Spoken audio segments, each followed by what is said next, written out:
అందరికీ నమస్కారం. మన తాడేపల్లిగూడెం అనే గ్రామంలో గ్రామ దేవతగా శ్రీ బలుసులమ్మ అమ్మవారు పూజలు అందుకుంటున్నారండి. సుమారుగా 200 సంవత్సరాల చరిత్ర గల అమ్మవారు శ్రీ బలుసులమ్మ అమ్మవారండి.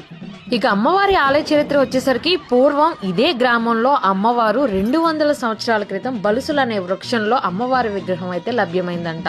అప్పటి నుంచి ఆ గ్రామ ప్రజలు అమ్మవారిని పూజిస్తూ సేవిస్తూ తరిస్తున్నారండి. ఇదే గ్రామంలో ఏ శుభకార్యం జరిగినా అమ్మవారికి ముందుగా చలువుడి పానకం సమర్పిస్తారట. ఇక్కడ సంతానం కోసం అమ్మవారికి మొక్కుకున్న తర్వాత సంతానం కలిగాక తులాభారం అయితే సమర్పిస్తారట. ఇక నిత్యం పూజలు చేస్తూ 12 సంవత్సరాలకు ఒకసారి జాతర మహోత్సవాలు అయితే అంగరంగ వైభవంగా జరిపిస్తారు.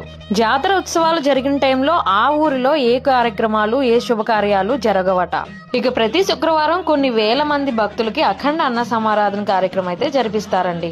నమ్మిన వారికి కొలిచే కొంగు బంగారంగా విరాజులతో బలుసులమ్మ అమ్మవారు ఇక్కడ దర్శనమిస్తున్నారు. మీరు కూడా ఈ టెంపుల్ ను ఒక్కసారైనా విజిట్ చేయండి.